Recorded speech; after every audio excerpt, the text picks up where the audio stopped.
So hello viewers and welcome to this segment of This is Culture.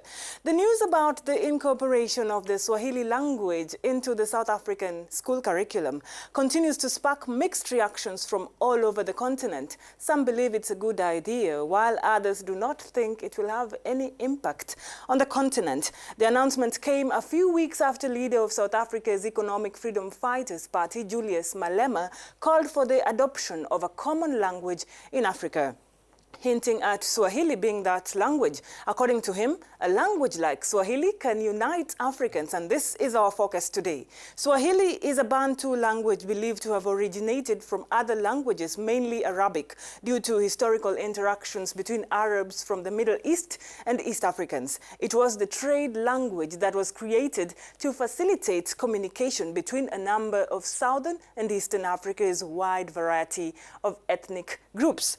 So the Bantu languages are somehow related, if at all you've ever interacted with other Bantu speakers. The Swahili language is widely spoken in Africa, with more than 100 million speakers.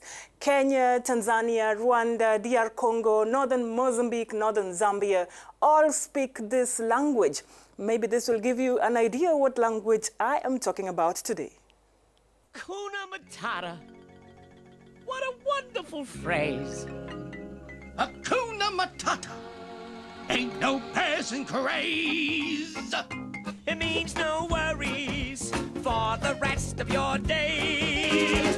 Hakuna Matata. Hakuna Matata, meaning no worries. So back to South Africa's recent announcement by the country's education minister, Angie Motshega, that starting in 2020, schools in the country will teach Kiswahili as an optional language, making it the first African language outside South Africa to be offered in class. Authorities in the country say the move is meant to promote unity and social cohesion with fellow Africans. Franklin Omoyo from Kenya joins us now to discuss this development in South Africa. He is a Swahili and French teacher at the St. Joseph Girls High School in Kitale, Kenya. Thank you very much, Franklin Omoyo, for accepting our invitation regarding this issue. So what can you say about South Africa incorporating the Swahili language in the primary school curriculum? I think it's a good idea because if we look at the African continent, you find that Swahili, I think, is one of the most spoken languages in Africa. If they put it in school, it will even enable more people to be able to speak in Swahili, and this will encourage a lot of cooperation between countries that do not speak Swahili at the moment. And do you believe the Swahili language has the power to unite the African continent? A good percentage of Africans can understand Swahili. So if an entire whole can be able to speak Swahili, it will even make it very easy for all of us as Africans to understand and relate in a very easy way. Because now you see that sometimes because of our differences, normally you have the different languages. The moment you have people from different languages speaking differently, it is very hard to even communicate because you have to have an interpreter.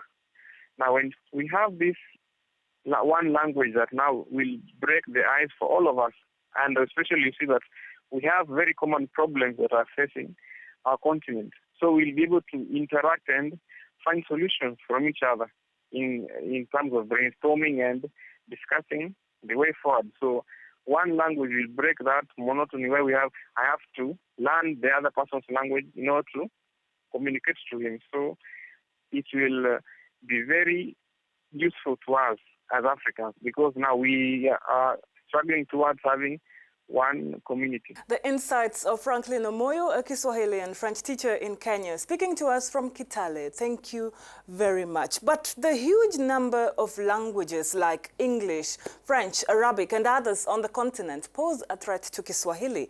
The Sheng language in Kenya, for example, was created as a result of mixing Kiswahili and English. And when interacting with Kiswahili speakers from the Democratic Republic of Congo, for instance, you notice the language is mixed with Lingala and French, making communication quite difficult at times. So how can this language be preserved? We'll talk about that in our subsequent editions. And if you're thinking only people from the east, central and southern parts of Africa can learn and speak Swahili, well, you need to think again. Renowned Nigerian singer Yemi Alade can also speak Swahili, and she even sings in the language. Take a listen.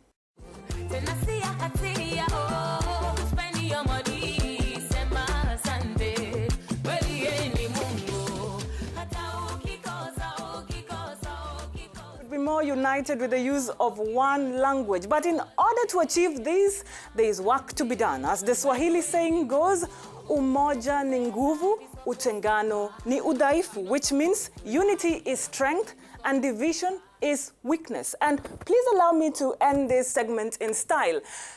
Ni hayo tu niliyoweza kuwaandalia siku ya leo. Jina langu ni Linet Bahati, lakini kumbuka waweza kusema nami kupitia mtandao wa Twitter @BahatiLinet. Asante sana kwa kuungana nami hadi wiki ijayo. Kwaherini.